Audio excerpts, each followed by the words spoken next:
Steve thought that was pretty funny there. Howdy, everyone. Hope everybody's having a great day. My name's Dave. This is Steve Edwards, and we are excited to talk mules and donkeys for the next hour. This is the Ask Steve Show. And why is it the Ask Steve Show? Because y'all have questions.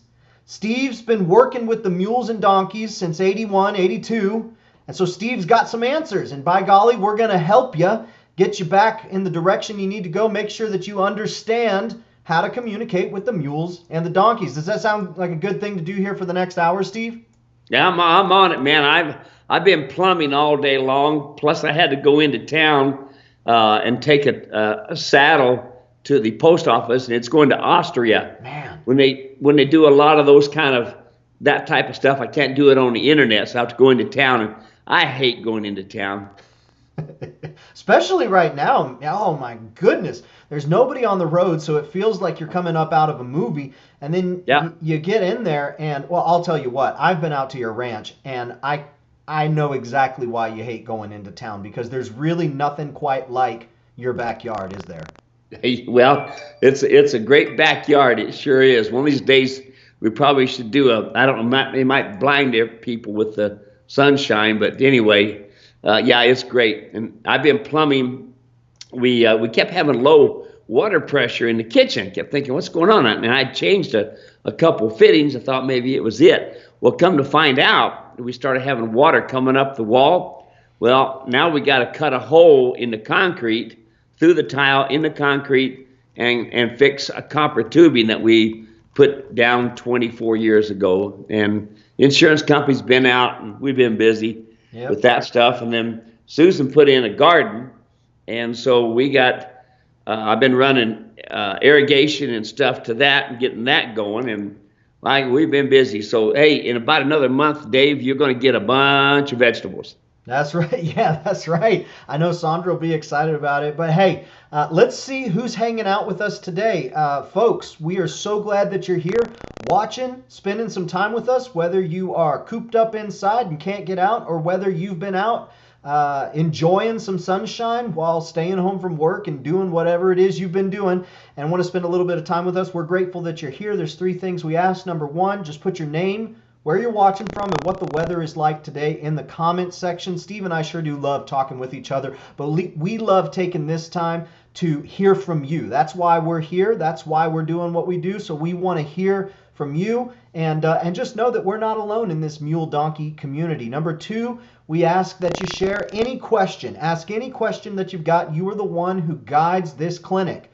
So if we were out in front of the round pen, or making our way around the arena, what questions would you ask? Those are the questions that you want to be bringing here now. If we were up at the hitching post and we were getting everything tacked up, what would you be asking? Go ahead, put that in the comment section. There is no dumb question. And as a matter of fact, even if you hear the same question that you were going to ask, even if you hear it asked and you didn't get the answer that you were looking for, or there's something we can clarify, ask that again, because repetition is the name of the game when it comes to communication and instruction for the mule and the donkey. And then finally, we just ask that you share the broadcast with friends and family, because if they find out that you've been watching us and you haven't shared the broadcast with them, you may have a conflict on your hands. You may have a little bit of an argument. They're going to want in on this too, and we want you to invite them. So share where you're watching from, your name, and what the weather's like. Ask your questions and share the broadcast with friends and family who you think would be interested. Right off the bat, we are going international. We've got David Scholl watching from Australia, Steve. Hey, Dave and Di, 2 of my favorite Australians, by golly, and I've got a lot of them now. I tell you what, I got some part of me that says it's kind of sad to have to leave Australia. Another thing is kind of nice to be home. But I tell you, it was wonderful being there in Dave and Di's place. That's great. Sitting out on the back patio. You know how my back patio is? I do. Their back patio does the same thing. It is just miles and miles of miles and miles. That's cool. And it's beautiful. And the sunsets and this sort of thing was great. But there's some super people there, Dave and Di. Yep. How neat. Very good. Well, we're glad that y'all are here today. Let's see. Your granddaughter's here. Nat's watching. Says, howdy, Steve. Hi, Nat. Boy, Nat and I, Well, right now she got in on this deal where it's a round pin, not round pin. They take a mule that's never been rode, and they take it from the beginning to end. And she's in that competition. But she sent me some pictures today of this mule limping, and it don't look good. So anyway, it's something called Stringhalt, Dave. You probably never heard me talk about that. I have not. But as the mule is traveling, and this is really important, folks, as the mule is traveling, you'll see him bring up the back leg. It's usually in the left or right leg. And as they bring it up, it kind of jerks a little bit, and they don't step right. And that's, they probably slipped on some mud, big mud hole, or slick ice, because this is back in Missouri.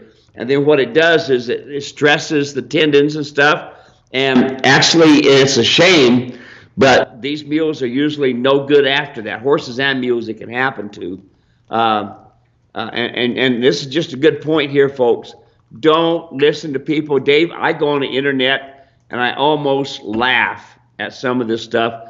One article I was reading, mules never need shoes. Folks, I got news for you. You better read some of my articles. They do need shoes, and they don't eat as much. Oh, yes, they do. Oh, and Dave, I didn't tell you, but I got a new thing coming up. We always talk about nutrition. Mm-hmm. I've got a good possibility of, and we're just in the talks today. Looks like it's going to happen. We're going to have a nutrition block. And this nutrition block is going to have all the vitamins and minerals you need for your mule and donkey. It's in there. I didn't know that. That's awesome. I hope it comes together.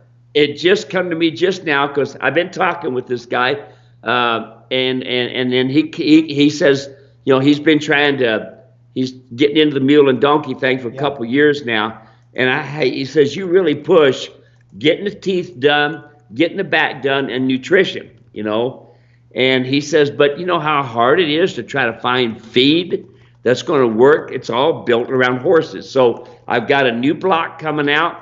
It's a few months down the road. We're in the talk stages right now. Great. They're going to be using my program for nutrition, for vitamins and minerals and stuff. And folks, it is going to be awesome. Folks are going to really appreciate that. That's great news. Yeah. Awesome. Well, Nat, we're glad that you're here. Joy Hollingworth is watching from Maryborough, Australia. So we've gone international again. She says it's warm and sunny, and I believe it.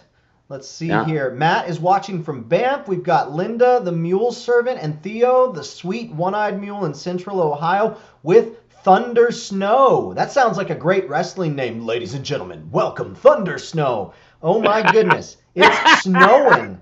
Good gracious. Well, Linda, stay warm and keep Theo nice and comfy cozy. Karen's watching from sunny 93 in Raymond, California. We've got Dennis Warmer.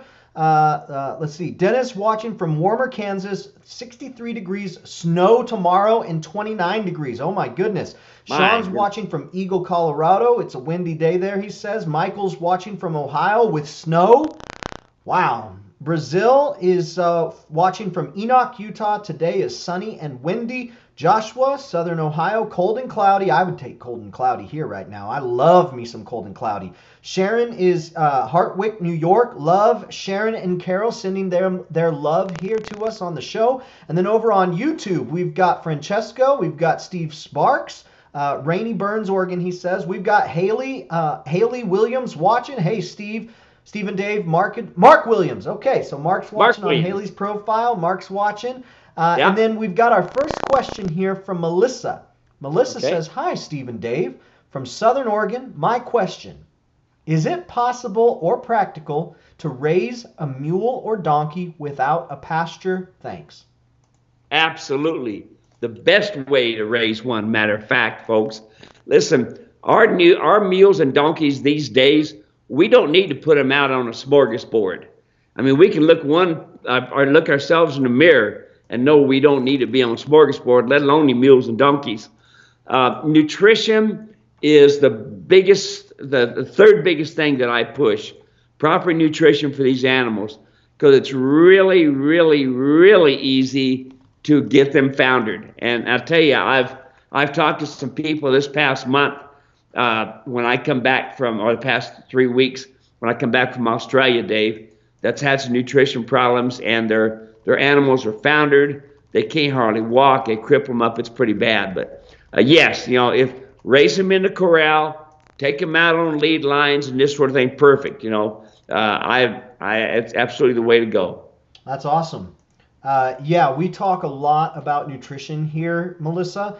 And one of the things that a lot of folks will want to know is, I've got this great pasture out there, all that free feed, but really Steve's article, Mules Can't Stand Prosperity, which I just put in the comment section, that'll help you understand a little bit of how all that free pasture, it may save you a little bit of money, but it founder in kind of a really bad scenario, but even in the best case scenario, you're setting your mule up for all sorts of just nutritional problems. So that feed article that I just put in there, I want you to check it out. I know Steve will be happy to answer any questions that you have, but it's a great article, and it'll get you going in the right direction. Let's see here. Go ahead. And just talking about that pasture and stuff, right now, Dave, this next month, this new feed's going to be coming on, and everybody's going to think, man, that feed's good. No. That feed is sugar-based. All that first crop is coming up. It's just like the first crop of hay. You do not feed a first crop, first cutting to your horses and your mules and your donkeys. Don't do that. Just like you don't turn them out. I tell you what, I've seen more animals that we've turned out and they've come back in hardly walking because the sugar content is so heavy, and it goes down and heats up their feet, and they founder. It's really easy to do, folks. Melissa, hope that helps. If you have any follow-up questions, be sure and let us know. The next question that I got, Steve, we're going to do a big article about this. We're going to do some instructional information about this, just because a lot of folks have this question, and it's about rescue donkeys and rescue mules. So a lot of times, they're there for a reason, but folks will rescue these animals, and now they've got an animal that they want to care for. And that's the case that we have here with Maria. She says, I adopted a little donkey, Rosalita, rescued from Bastrop, LA Killpin. I don't know her history, but I can tell she was abused. She was curious, and my 3-year-old son, she wasn't scared of him, even when she was acting like a Tasmanian devil that she is. She just watched him. She took treats from him. She was gentle with him. We also got her for a companion to my Tennessee Walker. Her rain rot is horrendous, but I can barely touch her to put any medication on her. Would love some tips to help her trust people. I feel as if though she was loved at some point in her 5 years or so. We sit in the stall with her. I've tried brushing her and scratching her when she lets me close. What feedback would you give for Maria on her Rosalita, her 5-year-old rescue? Number one, folks, and I know a lot of you ain't going to like this because I see pictures all the time of people doing it. Keep your kids away from the mules and donkeys. Because, they're kind of wondering what's going on. But listen, let me tell you, they are the predator height. And I can tell you some horror stories. I don't want to tell them to you because it's pretty bad, of where these donkeys and these mules have attacked kids. And it's not a pretty sight. It's not a pretty thing. When a donkey grabs a hold of you with his teeth and shakes a kid around, that's a horrible thing to have to see, and the same thing mules. So here's the deal, folks. It's not so much that she's been abused. A lot of people come up with that thinking, well, why isn't Fluffy coming up and wanting to be petted? Because Fluffy's not a dog, folks. He's not a dog, okay? It is an equine. When they hit the ground, they are the bottom of the food chain. So therefore, they have to be ready to run as soon as they hit the ground. It is their nature. Flight because of fright. And they also want to flight because they're the bottom of the food chain. So look, the grooming's not important. The touching them's not important. What's important is you get a lead rope on that mule, that donkey, and you lead them, okay, in order to be able to help them out. The brushing's not important. I've seen so many people, Dave, that started brushing them, thought it was good. The donkeys spin and bite them, grab them by the arm. And folks, if you've ever been bit by an equine, it's a horrible feeling. I mean, they bite. It's a serious situation, or they spin and kick you. Listen, get halters on these animals, and don't keep them on, but get halters on them, get the come along hitch on them, and do them, and keep your kids away. All right, sure, put them up on there and lead them around. Good, put a helmet on them. If they're going to be getting around these equine folks, put a helmet on these things, because let me tell you, I've been hurt more, and people have been hurt more on the ground by an equine than they have in the saddle. All right, very, very important. And folks, I'm that's one thing about me is I'm going to tell you the truth. You may not like it, but you don't want to hear and see what I've seen and heard what I've heard. It's a horrible thing. It's nice to pet Fluffy. Everybody wants to pet him. Good. But you understand, this is an equine.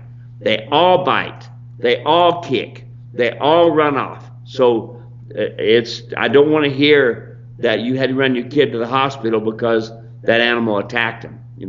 All it is they're just trying to protect themselves. Yep.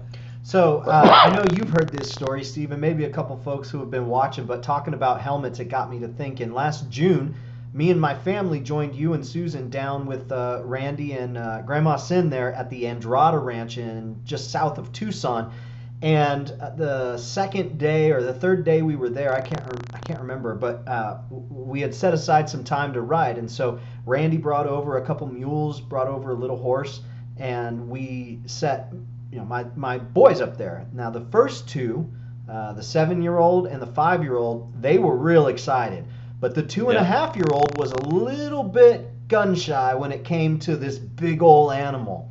And so we tried to get a helmet on him, and he's like, no, and he didn't want to get that helmet on. So I loaded up, and my two boys loaded up, helmets and all, and we started riding back and forth, riding back and forth. And as I come back the third or the fourth time, I look over, and I see my little 3-year-old. He has grabbed a helmet, put it on his head by himself, and has started to try to clip it on his own because he wanted to do what he saw Dad and brothers doing. And Steve, awesome. You remember, we could not get him off of that mule. No, yeah, I remember it. Down. Yeah, mule. He wanted to stay on that mule. I could still see him taking the rope and taking and he's a natural cowboy. That boy, Oh man, he loved it. He loved it. Let's do that again this spring. Yeah, that's right. That'd be great. All right, let's see here. Next question, and if you're just joining us, make sure you introduce yourself, and we'll go and do some hellos here after this next question. Introduce yourself, give us your name, where you're watching from, and what the weather's like, and go ahead and put your question in the comments section. That's what we're here for, is to answer as many questions as possible. Wyatt sent in this message. Now, we talked about this a lot last week, but I wanted to get you to talk about it just very briefly this week. I would like to know what bit you would recommend for a working team. Working team. Okay, so when we say team, we're looking at a pair of mules, 2 mules, that are going to be pulling a wagon or a cart or farm implement, something like that. Now, there's always a beginning with my training, and there's for foundation all the way come through. So we would start out with my mule rider's martingale in a surcingle, getting them soft. Now the mule rider's martingale keeps them from sticking their nose out, throwing their head in the air, and grabbing that bit. So that builds my first steps of foundation.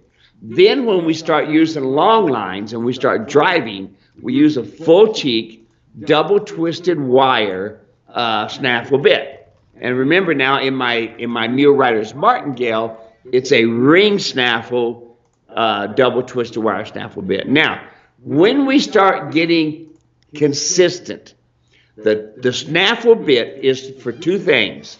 One, to build a foundation. 6 months, folks, is a foundation, 4 to 6 hours a week. That's all. Any more than that, you're going to burn his brain. You don't need it. Now, once you're going along in that 6-month time frame, and you've been using the Mule Riders martingale, and you've been using the full cheek double twist wire snaffle bit, when you can start barely moving your hands and getting results with your teams, then you can start going into the Liverpool bit. Now, the Liverpool bit is a straight bar with hinges on the side with 4 places to hook your lines into. And it's a wonderful bit, but it is meant to be a finished bit. One of the downsides of folks is they don't understand bitting because they figure they just put the bit in his mouth and it's going to work. No, absolutely not. You've got to do a foundation. The mule is going to spend time picking up the bit and putting it down, pick it up, putting it down, getting his tongue over top of the bit. It's no big deal. Let the mule alone. Let him be out there in the round pen or out there in the corral, messing with the bit until he picks it up and is quiet with it. And you'll start seeing it. Every time, make a note. You're going to loosen that bit. It's going to hang down, bumping the canines on a John mule and the incisors on a Molly mule. And it's going to bump them, make them uncomfortable. And then when they start picking up that bit and being consistent, then and only then can we start driving or training. But we can't, folks, don't go putting that bit in their mouth, create 1 wrinkle or 2 wrinkles, and expect your mule to respond. He'll respond, but pretty soon the bad habits are going to start getting there. Pulling the reins, pulling the lines out of your hands. Everybody thinks, oh, right now we're doing good. Down the road, you're going to pay the price. Been there, done that. Very good. So real quick, following up on that, we had another question about bits. What would you what else would you say about the trail rider finish bit in regards to setting that up? And this was a message we got on Facebook, and I want to make sure that that they hear the answer here. Sure. Well, of course, we're always going to start out with the snaffle bit so that the mule learns to pick up the bit and carry it and hold it comfortably. Now, when we put the finish bit in, it's going to be a heavier type bit. It's going to be heavier. So it's going to carry some more weight. So now, instead of creating 1 wrinkle or 2 wrinkles, we're going to let it hang down about halfway from the corners of the mouth. And we're going to watch the mule. He's going to pick it up, put it down, pick it up, put it down, and then finally pick it up and hold it. And when he picks it up and holds it, you want him to do that several times each day.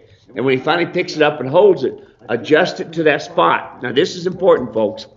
This is very, very important because we have so many mules that are ear shy. How did that come about? The 99% of the time it's because we put on a pre-adjusted bridle. In other words, what we did was, instead of loosening the bridle to take it off and then putting it back on loose, we took it off and never loosened it up. We bumped their mouth, we bumped their teeth, and then pretty soon those bars start getting sensitive. And so you go to put the bridle on their mouth, on their head, and you go to pull the ear, and you pull back against their face like this, and they go, ow, and they throw their head. Well, now they found a way to keep you from putting a bridle on and hurting them. It's not their fault, folks. You got to remember, most of this stuff is your fault, not the mule's fault. You are the herd leader. You are the one that says, this is what I expect you to be. This is not what I expect you to be. It's imperative. You dictate that. Very good. Bits. There is so much to talk about when it comes to bits. I put a link in the comment section. We did a big article because we get so many questions on bits. So it's just called Mule and Donkey Bits, everything you need to know. And I would highly encourage everybody to check out that article and just get a good working knowledge around bits, the different types of bits, what Steve likes to use, when he likes to use it, how he likes to use it, and then if you have any additional questions, be sure to bring them because we want to make sure that you get the right bit. Now, we had a question from Melissa early on. She was our first question. We're glad you're here, Melissa. She was asking about possible to raise a mule or donkey without pasture. She followed it up. She said orchard grass, hay, serving, or third cut. Well, folks, You know, I don't know a lot about orchard hay, but here's the problem we have to look at, folks. What time of the year was it cut? Because you see, that dictates the sugar content. That dictates how much selenium, how much zinc, how A's and B's and things like that. And so I want you to understand, folks, that just because you put them out on a pasture doesn't mean that it's the right time of the year or the right feed. I've had a lot of people tell me there's barely anything there. Listen, even if it's just a little bit of carbohydrates, it'll still cause a problem with grass founder on these mules and donkeys. So what y'all got to do is take and test the hay. I used to take a piece of pipe about 12 inches long, and I cut a slot in it so it was kind of a knife shape, and I put a handle on the end, and I would put it into the hay and then pull it out. And then I would take that and I would shake it out into a bag, and then I would take it into the college, and they would test the hay, and they would tell me what was in that hay. Vitamins, minerals, unfortunately, bird poop, unfortunately, snake parts, and things like that. So that's why I'm so adamant about pellets and this sort of thing. And like I told you, Dave, I'd like to know if we start developing this mineral block, this mineral feed, it's going to probably come in a 50-gallon bucket. Man, it's going to really help my mule and donkey people, you know. Absolutely. Yeah, that would be, I know folks would be really excited to know exactly where to go and exactly what to get, and then be able to have you help them, you know, make any decisions that they wanted me to make. That'd be great. My next question, this one's from Carol. Carol emailed this in. It's about mounting. She says, my 20-year-old mule, Stella, was born at our place in Montana. A great ride. Would you help me with one issue? I'm 5 foot tall, 82 years old, and I use a log rock or in the round pen, a stump to mount. Stella stands still and quiet and gets positioned in the right spot. I go to mount, and she steps back. She's then out of range for me to get my foot in the stirrup safely. I bring her forward again, and it is a repeat. Suggestions, any help would be appreciated. First off, 82 years old and still riding in the saddle, fantastic. I love hearing that. Isn't that great?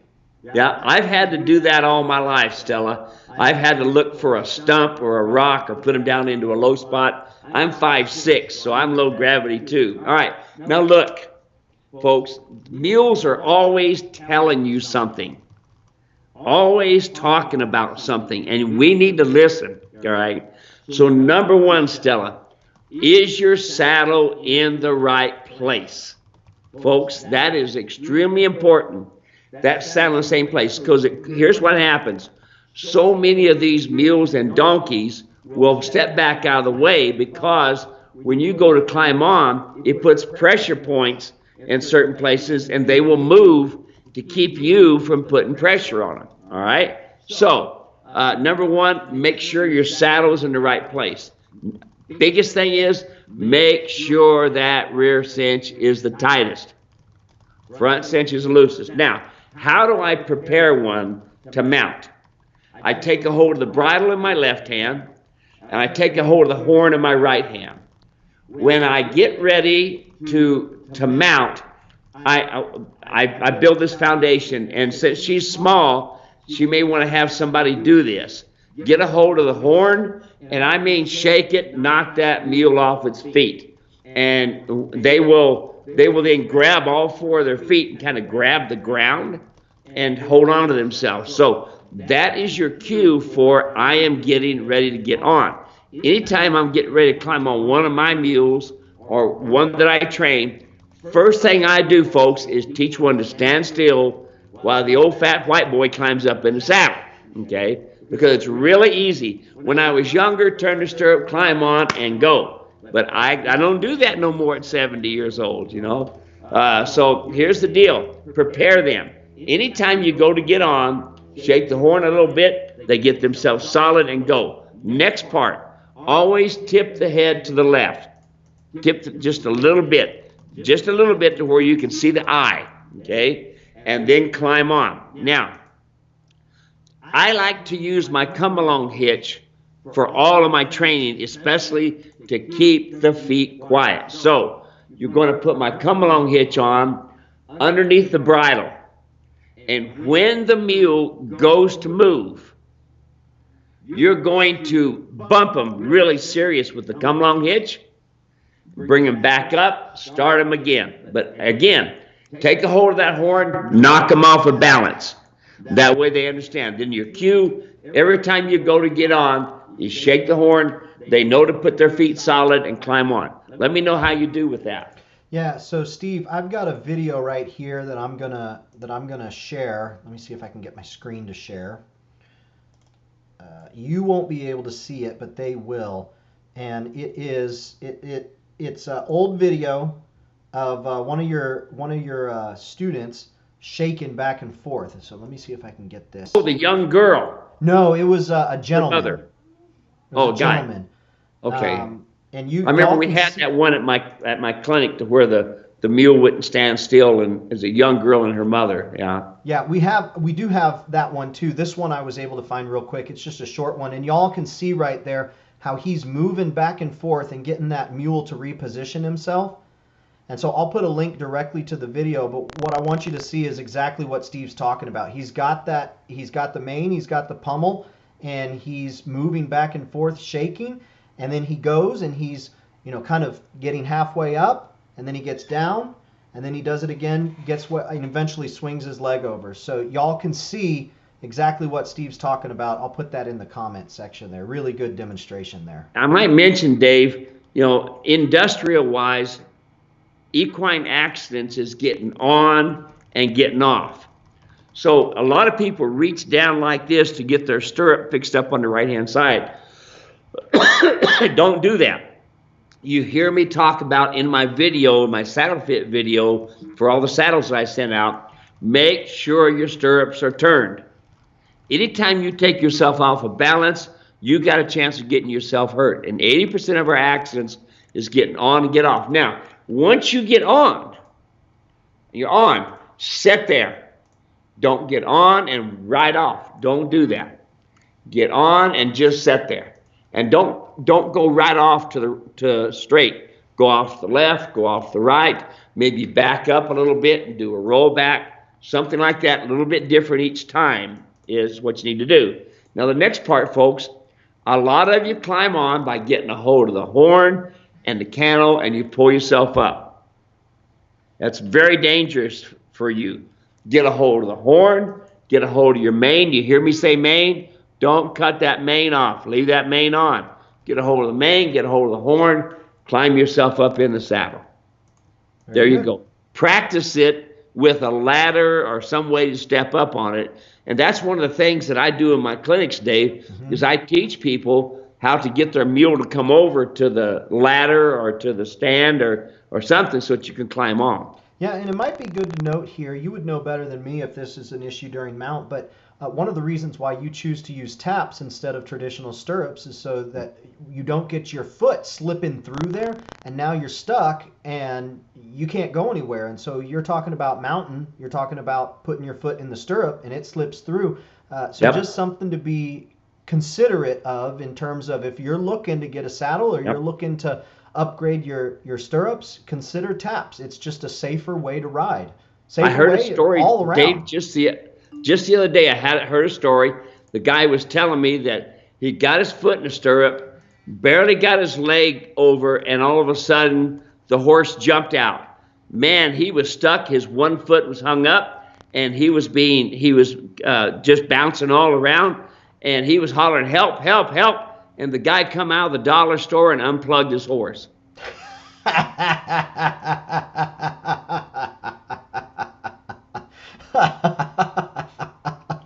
Oh my goodness. Oh, got a hiccup there. All right, that's good. Let's keep moving on here. We've got a question from Linda.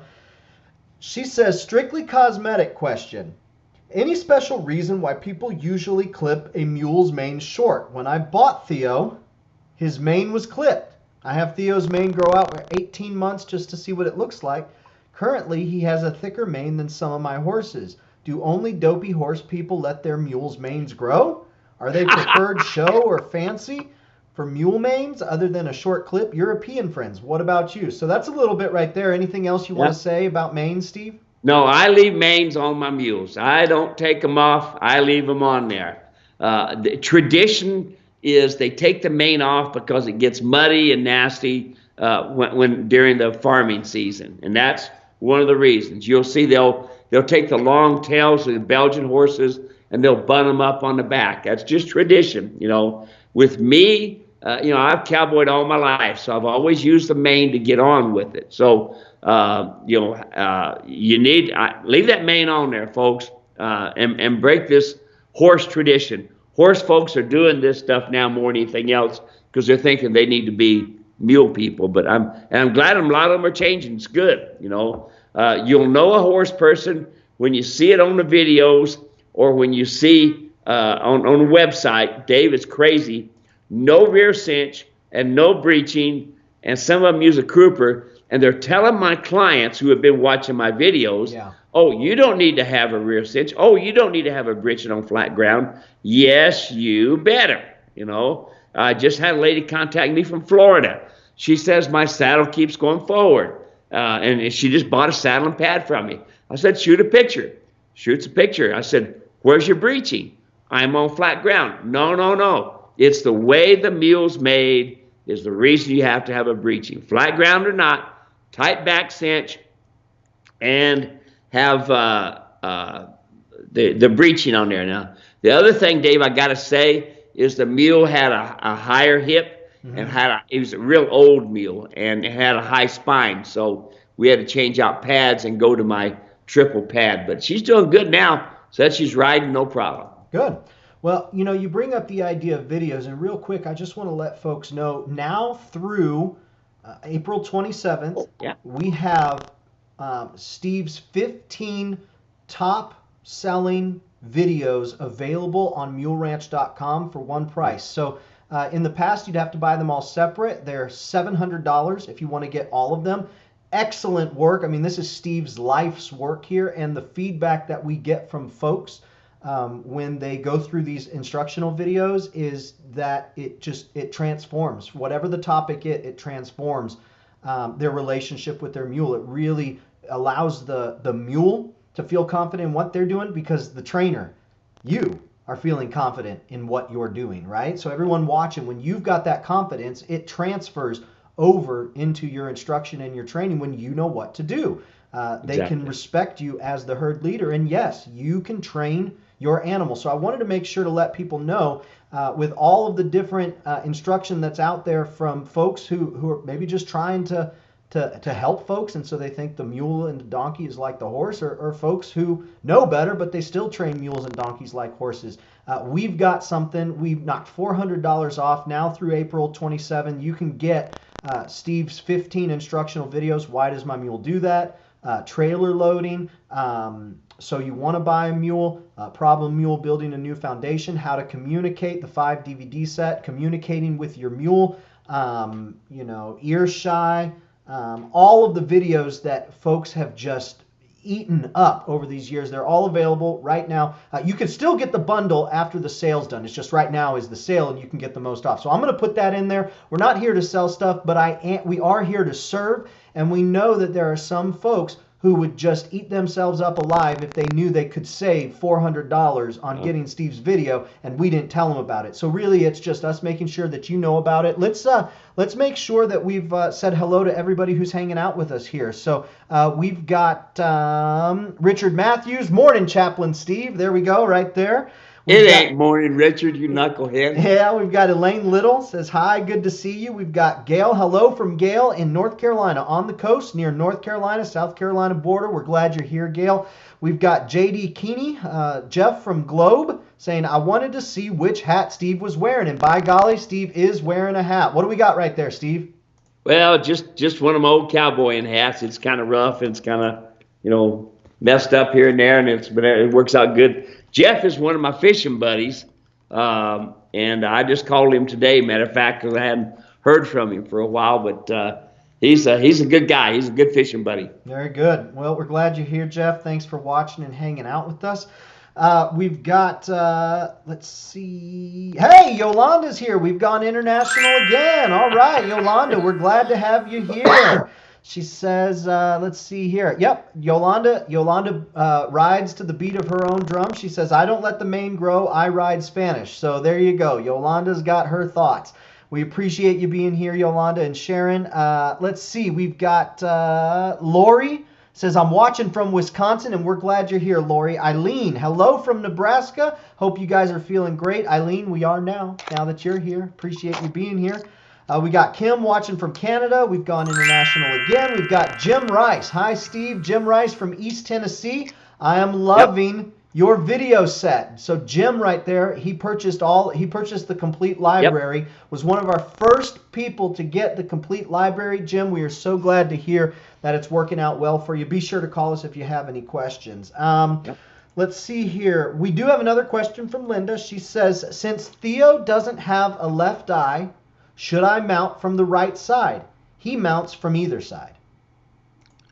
Mount from whatever side you're comfortable with and your mule's comfortable with. Not a problem. There we go. You know, we had a one-eyed mule at the Grand Canyon, and shoot, that mule did awesome. Did just like the rest of them. So whatever side you're comfortable with, folks, I like to make sure that I can get on and off both sides. There are times you're on the side of a mountain and you can't get off because it's a big place down there. So get on and off either side. That makes sense. Very good. We've got Dan Davis, who is watching. Dan, we're grateful that you're here. San Augustine, Texas, sunny and 68 degrees. We've got a question from Gail. Gail wants to know, hi, Steve, can a mule be ridden bitless with a rope halter or a hackamore? Hoping to get my first mule in the near future. I'm new to your talks and videos, and I am learning so much. Thank you. What would you say there? Okay, number one, yes, you can ride bitless. Do I suggest it? No. Do I suggest it? Yes. Okay, so there's a yes and no answer there. Number one, you are not doing him a favor by not riding him in a bit. Here's the problem. Mules are extremely sensitive about their nose. You train them by their nose. The yeses and the nos, everything that you need to know, you use the nose to do it. So, when I'm ready to ride in a mechanical hackamore, which I have on my store, I want to make sure you understand that that's extremely sensitive. And if you put that wrong hackamore on there, so much of this stuff is made in Pakistan. There's a couple mule trainers out there that are selling bits similar to mine, and they're made in Pakistan, and they ain't worth a darn.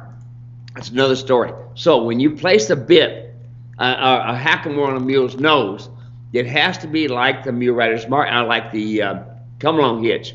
You start 2 fingers above the nostril, and you want it to be a good one. Do I ride them in a rope halter? No. I didn't see it, but one of the biggest wrecks that I've been told about was a guy in Montana who was a packer, and he would lead 6, 8, 10 mules at a time. He would ride his horse, and I'm sorry I said that word, he'd ride his horse with a rope halter. Well, a bear come out, he couldn't stop him, he had to be air flighted out. So, now let's go back to the hackamore. If you're gonna ride with a hackamore, you're gonna ride 80% off your legs, 20% off your hands. I would prefer you to ride with a bit to start with, and as the mule progresses and you can ride and this sort of thing, you can ride off your legs, look at a mechanical hackamore. I do not keep the mechanical hackamore on there all the time. I have 4 different hackamores that I use and bozales that I use. Each one has a communication really refined or really heavy. So just because it says hackamore, you've got such a variety of uses and needs. But number one thing, what do I always say, Dave? Float their teeth first. Number one, no bridle, no bit, or just hackamores. Get their teeth floated, balanced right, and then after that, you'll have a happier mule. Awesome. Very good. We got another question here from Melissa. Melissa is awesome at sending in questions today. Really appreciate it. She says, is there a particular size of mule or donkey we should look at for carriage driving, and is one animal sufficient for that type of work, especially for long trips of 40 miles plus? All right. Now you're changing things. Carriage. Carriage is a light vehicle, and you see them in different places where they'll have a wedding, and they'll have a beautiful white carriage and this sort of thing. Or you can have a doctor's buggy, and all that is really nice, except for when you get in a wreck with one of them. It will be toothpicks in a matter of minutes. Can one mule pull a carriage 4 or 5 hours at a time? Yes. Around cars and things like this on flat ground, a little bit of hilly ground, they can do it. But when you're talking 40 miles long distance, that's when it needs to have a pair of mules or even 4 mules. It depends on your terrain, depends on how heavy your wagon is. Now, the wagon that I use for doing all of my training is a 63 Chevy truck frame, hydraulic brakes all the way around, and I can drive 2, 4, or 6 mules on that, and I can drive more than that too, but that's 6 is my max. And then I have hydraulic brakes, and I have a brake handle, and then I can tie 6 mules on the back as well. And I might mention, Dave, this right now, folks, my career as far as training day to day is done. I realize that I'm getting older and slower.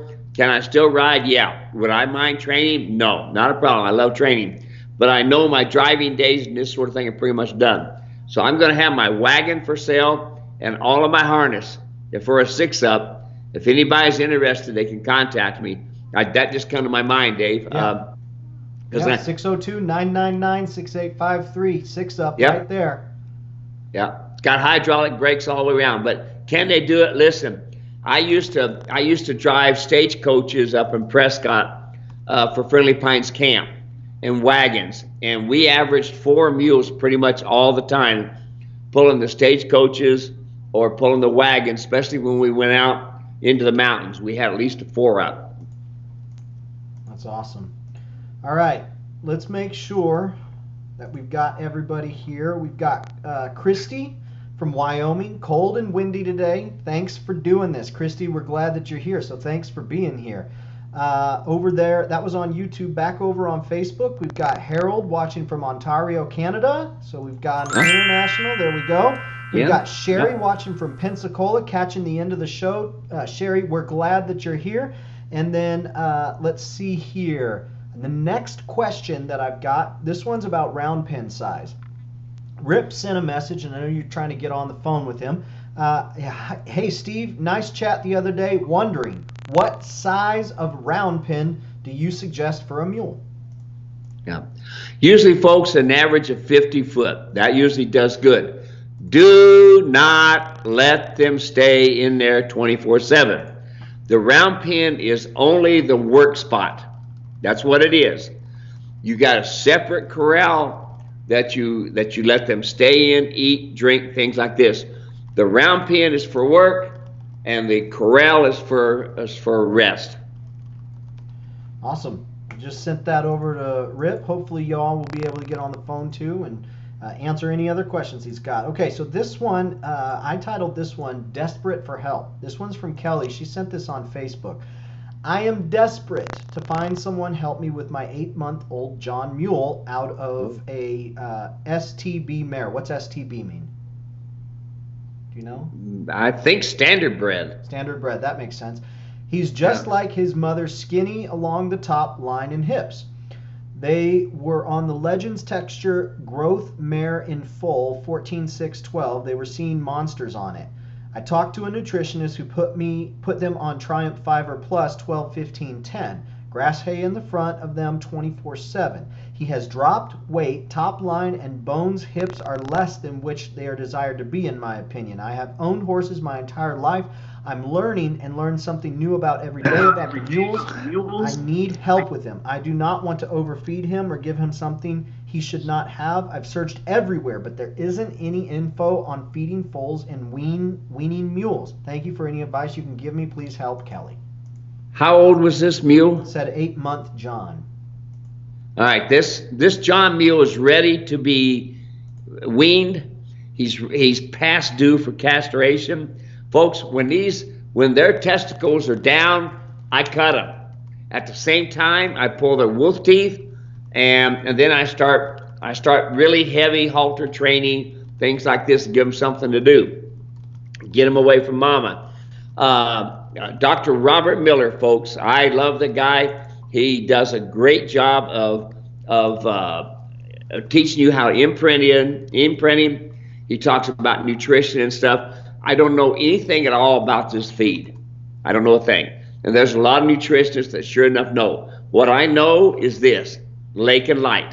You know, if you go to my website and read the article, Mules Can't Stand Prosperity, and also we've got a couple of videos. I'm sure Dave's going to give you the information on them. It's very important. The most important thing you can do right now for this colt is to make sure the feet are balanced. Folks, I can't tell you how many mules that are crooked right now. Their legs are crooked, their feet are crooked, and this sort of thing, because somebody didn't take care of them when they were younger. You know, you're going to be building bone and stuff up until they're 3 years old. So balance of them feet is extremely important. So if you want to send me a picture of your colt, you can, but it's time, especially with a John mule, it's past time to get him away from mom, get him weaned, and get him castrated, and get those wolf teeth pulled. Yeah, what I'm going to do is I'm going to share in the comment section a link to your free video with Lake and Light or Lake and Milling we called it Feed Talk, and so it's a free video. Folks can get it. The link is Steve's feed video. Folks can get it at the link I just put in the comment section, and like I said, it's free and very, very helpful. Y'all really enjoy the information that you get out of there. We've heard that from so many people, and quite honestly, in a good way, it raises a lot more questions too. Folks wanting to get more specific. One of the things that Steve talks about is that what you can do is you can get a hair sample and send it to what is the department at the universities? It's the you know what I'm talking about? Yeah, I can never remember what it is, but you can send it to like engineering or shoot, I can't think of it. It has to do with farming and yeah, and looking at funguses and things like this. Oh, what's the name of that? It'll come to me. Maybe somebody else might know out there, Dave. Yeah, I cannot. Yeah, I draw the blank myself. Usually we're not at a loss for words, and I can't think of it. We'll come up with the name, but you can actually get it analyzed, and they can tell you exactly the deficiencies and the markup and what your animal needs. Is that correct, Steve? Yes, absolutely. And listen, folks, not to belittle anybody or anything like that, but at the Phoenix Zoo here a few years ago, we had some major feed problems, and the new nutritionist come in and said, oh, you're feeding your mules and horses incorrectly. She found her 3 of the horses, 2 of them we had to put down, and the mules just went bonkers. The big thing you want to be concerned about with your feed is your carbohydrates. Next thing you want to be concerned about is your selenium. Next thing you want to be concerned about is enough zinc in there as well. And Dave almost said the word of that thing. Extension or? Extension Center. Extension Center. Yes. Yep. And they can look at fruits and vegetables and stuff and tell you, what's happening with them and stuff like this, but also cattle and sheep and dogs and things like this. Hair samples can tell you a lot, like a blood test. You get those hairs and you can test them out, and that'd be the way to do it. Very good. All these colleges, Extension Center, they all have a version of this. This is the U of Yeah. A. Man, I cannot type. Extension Center. I can type like 90 words a minute or something like that, and all of a sudden I just can't type one. Agricultural Extension. Yeah, thank you, everybody. They're all chiming in now on Facebook. See, that's what I love. We've got each other's back. I like that. Yeah, All right. yeah. That's pretty good. Christy. I Go ahead. Yeah. I can do 90 words an hour. That's why I handle the typing, isn't it? That's right. I call Steve. Go ahead, Christy. Steve talks. I type. Christy has a question. Do you have buddy sour strategies you can share? Sour strategies? Buddy sour mule. Oh, buddy sour. No, you can't change it, folks. Equine look for a leader, and I've done different things in corrals and showed people how to do it. But when it comes down to it, being part of a herd, they are the bottom of the food chain. You're a predator, they're a prey. So it's very difficult for us to get together. This is what I like to do. Remember, the come along hitch trains on the nose. That's really important. So, okay, I'm in the middle of my corral, 100 by 200 corral, and I have my come along hitch. This mule's buddy starts to walk by. When he says, hey, I got to go with my buddy, I bump his nose and I make him uncomfortable. What do I want to do when I'm working on this? I want to stop their feet all the time. I want to stop their feet. So you're using a come along hitch, and he's going to walk by, and the mule's going to want to be with his buddy. Now, by doing this, his buddy now is going to be uncomfortable. So when he sees him, he's going to say, I don't want to come near you because my nose gets sore. Now we're in the saddle. We have the mule rider's martingale on because I can control the head. When the mule goes walking by and my mule that I'm sitting on wants to go with him, right, left, right, left, right, left. That's what I want to do. But folks, you cannot take away what the good Lord put into those animals, and that is they want to be with their buddies because they're the most comfortable, because they're when it comes to flight and fright, when one buddy runs, they all go. Now you'll notice that they're all going in a line. All the mule's ears are flopping except for the front mule. His ears are straight up and he's looking. As long as they know Charlie is looking, hey, they just go ahead and go with the world. But you see, everywhere around them bushes is predators, and is there a way to fix it? Not permanently, but what it comes down to is you, the rider. Are you making it uncomfortable on them when they are trying to make you uncomfortable? Period. And that's that. Yeah. Well, Steve, we got through all of our questions. What a great show today. We had some really good ones, didn't we? Yep. Hey, Australian folks, it's good to hear from you and this sort of thing. The folks in Marysboro there, I've got a lot of friends there. That's where we had the Mule and Donkey National Show that I judged, and a lot of nice folks there and this sort of thing. We had some adverse weather and a lot of things to deal with, but it was great. And Dave and Di, they put their heart and soul into that Mule and Donkey program. I mean, Dave, get this.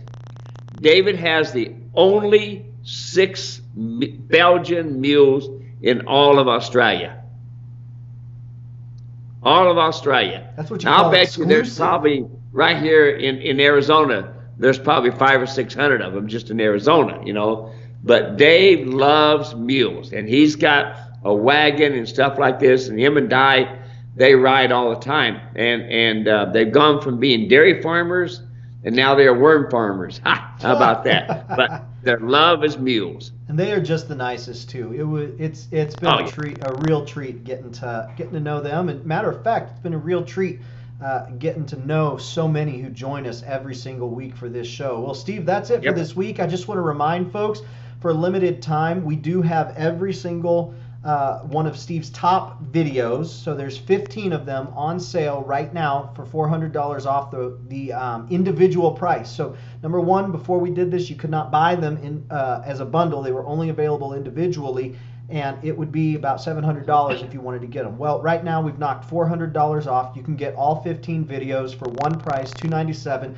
They're digital, which means you don't have to wait for them to come in the mail. You purchase and immediately get access, and if you want to download them, you can download them. Now, you are the license holder, so you can download them, put them on your iPad to go. But if anybody else wants to get them, you can send them to Steve's website and let them get their copy as well. But you can stream them from the website.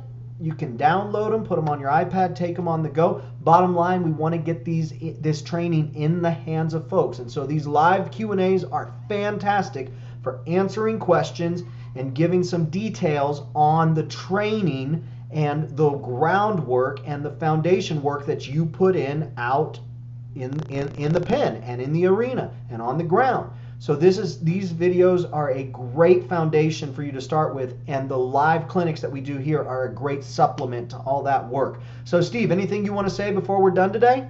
No, I think that's it, partner. I got to go out here and go back to plumbing. That's why I'm in my bib overalls and my long sleeve shirt here to keep me cool. It's about 83 out here today, so it's pretty nice, really. But I'm in direct sun, and we're getting her done. Getting her done. Well, you pull off the look. You look good. All right, everyone. Thank you so much for watching. We'll see you next week. Check out the links. All the resources are in the comment section. And we'll see you next Wednesday for another clinic, Mule and Donkey Clinic with me and Steve Edwards. Take care, everyone. Absolutely. Bye-bye. Bye-bye.